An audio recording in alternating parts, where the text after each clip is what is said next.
ನಾವು ಅವ ಎಲ್ಲೂ ಇಲ್ಲ, ತಂಗಿ ಮನೇಲಿ ಹೋಗಿ ಕೂತಿದ್ದ, ಅಕ್ಕನ ಮನೇಲಿ ಹೋಗಿ ಕೂತಿದ್ದ. ಅವನಿಗೆ ಪಕ್ಕ ಅಕ್ಕನ ಮನೆ, ಒಡಗದು ಅಕ್ಕನ ಮನೆ.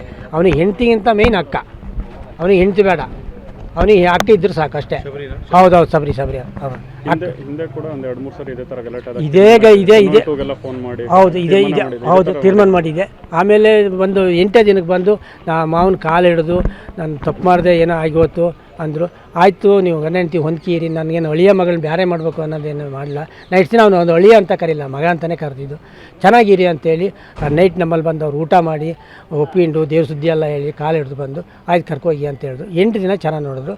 9ನೇ ದಿನದಿಂದ ಅದೇ ಟಾರ್ಚರ್, ಬೇರೆ ಏನೂ ಇಲ್ಲ. ಟಾರ್ಚರ್, ಹೊಡೆಯೋದು, ಬೈಯೋದು. ಒಂದು ಮಗುನ ಮಾವ ಒಂದು ಸರ ಕೊಡಲ ನಿನಗೆ ಅಂತೇಳಿ ಬೇಕಾದಷ್ಟು ಅವತ್ತಿನ ದಿನ ಹಿಂಸೆ ಕೊಟ್ಟ. ಇವನಿಗೆ ಬೇಕಾದಷ್ಟು ಆಸ್ತಿ ಮನೆ ಇದ್ದವ, ಮಾವ ಮನೆಗೆ ಇವನ ಮಗನಿಗೆ ಇವ್ನು ಬೇಕಾದ್ರೆ ಬಂಗಾರ ಹಾಕಿಬೇಕು. ಮಾವ ಹಾಕ್ಲ ಸರ ಕೊಡ್ಲ ಅಂತ ಅವತ್ತು ಭಾರಿ ಹಿಂಸೆ ಕೊಟ್ಟ.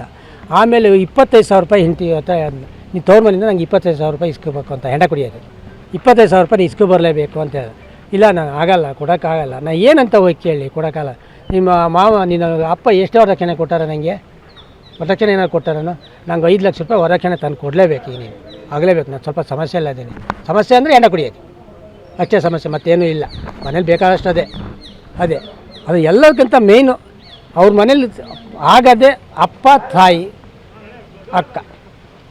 ಅವ್ನು ನೀವು ಬಾಮಿ ಯಾರು ಬಿಡು ಅಂದ್ಬಿಟ್ರೆ ಅವ್ರು ಹೇಳಿಬಿಟ್ರು ಬಾಮಿ ಯಾರು ಬಿಡ್ತಾನೆ. ಹೆಂಡ್ತಿ ಇಲ್ಲಿ ಕೊಂದಾಕ್ ನಮ್ಮ ಇದು ಅಂದ್ಬಿಟ್ರೆ ಅವ್ನು ಕೊಂದಾಕ್ ಬಿಡ್ತಾನೆ ಹೆಂಡ್ತಿನ. ಅವ್ರು ಮೇಯ್ನ್ ಅವ್ರು ಬದುಕಬೇಕು. ಅವನು ಚಟಕ್ಕಾಗಿ ಹೆಂಡ್ತಿ ಮದುವೆ ಆಗಿದ್ದು. ಮತ್ತೆ ನಾವು ಒಳ್ಳೇದು ಮಾಡೋಕ್ಕೆ, ಸಂಸಾರ ಮಾಡೋಕ್ಕೆ, ಜನಗಳಿಗೆಲ್ಲರೂ ಒಳ್ಳೆಯ ಮನುಷ್ಯನ, ಮನುಷ್ಯ ಈರನ್ನ, ನನ್ನ ಸಂಸಾರ ಬೆಳವಣಿಗೆ ಅನ್ನೋದಿಲ್ಲ. ಅವನಿಗೆ ಬೇಕಾಗಿದ್ದು ಇಷ್ಟೇ. ಅವನಿಗೆ ಮನುಷ್ಯವತ್ತನೇ ಇಲ್ಲ. ಅವ್ನಿಗೆ ಏನು ಶಿಕ್ಷೆ ನೀವು ಕೊಡ್ತೀರಾ ಸರ್ ನಂಗೆ ಗೊತ್ತಿಲ್ಲ. ಈ ಪ್ರಕರಣದಲ್ಲಿ ಎಷ್ಟು ಜನ ಅರೆಸ್ಟ್ ಆಗಿದ್ದಾರೆ? 2 ಜನ ಆಗ್ಯಾರೆ. ಅವರ ಮಗ ಅಪ್ಪ ಅವ್ರಿಗೆ ಆಗ್ಯಾರೆ. ಈ ಮೇಯ್ನ್ ಪಾತ್ರನೇ ಅಕ್ಕ, ತಾಯಿ. ಇವ್ರನ್ನ ಬಿಟ್ಕೊಂಡಾರೆ. ಅವ್ರ ಮನೆ ಒಳಗೆ ಇದ್ದಾರೆ, ಎಲ್ಲೇ ಇದ್ದಾರೆ.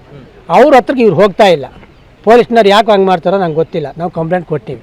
ನಾನು ಹೇಳೋ ಸರ್ ದಮ್ಮಯ್ಯ ಅಂತೀನಿ, ಇವ ತಾಯಿನ ಕರ್ಕೋಬೇಕು. ಅವ್ರಿಬ್ಬರನ್ನ ವಿಚಾರಣೆ ಮಾಡಿ ಏನು ಬಗೆಹರಿಸ್ಕೊಡಿ, ನಂಗೆ ನ್ಯಾಯ ಕೊಡಿ ಸಾಕು, ಮತ್ತೇನಿಲ್ಲ. ಅವ್ರನ್ನ ಯಾಕೆ ಇವ್ರು ಬಿಟ್ಟಾರೆ? ಅವ್ರನ್ನ ಯಾಕೆ ಕರ್ಕೊ ಹೋಗಲ್ಲ? ಅವ್ನು ಕರ್ಕೊ. ಹೌದು, ಎಲ್ಲದು ನನಗದು. ನನ್ನ ಮಗಳು ತಪ್ಪು ಮಾಡಿದ್ರೆ ಅವ್ನಿಗೆ ಶಿಕ್ಷೆ, ನಾನು ಏನೂ ಅಲ್ಲ ಅನ್ನಲ್ಲ. ತಪ್ಪು ಮಾಡಿದ್ರೆ ಶಿಕ್ಷೆ ಕೊಡಿ. ಹೆಣ್ಣಿನ ಬೆಲೆ ಗೊತ್ತಿಲ್ಲ ಆ ಮನುಷ್ಯನಿಗೆ. ಹೆಣ್ಣು ಅಂದರೆ ಏನು ಅನ್ನೋದು ಗೊತ್ತಿಲ್ಲ ಅವನಿಗೆ. ಈ ಭೂಮಿ ಕೂಡ ಹೆಣ್ಣು, ಬೆಳವಣಿಗೆ ಆಗೋದೇ ಹೆಣ್ಣು. ಮನೆಯಲ್ಲಿ ಹೆಣ್ಣಿಲ್ದ ಮೇಲೆ ಆ ಮನೆಯೇ ಅಲ್ಲ. ಆ ಮನುಷ್ಯನಿಗೆ ಹೆಣ್ಣಿನ ಬೆಲೆಯೇ ಗೊತ್ತಿಲ್ಲ.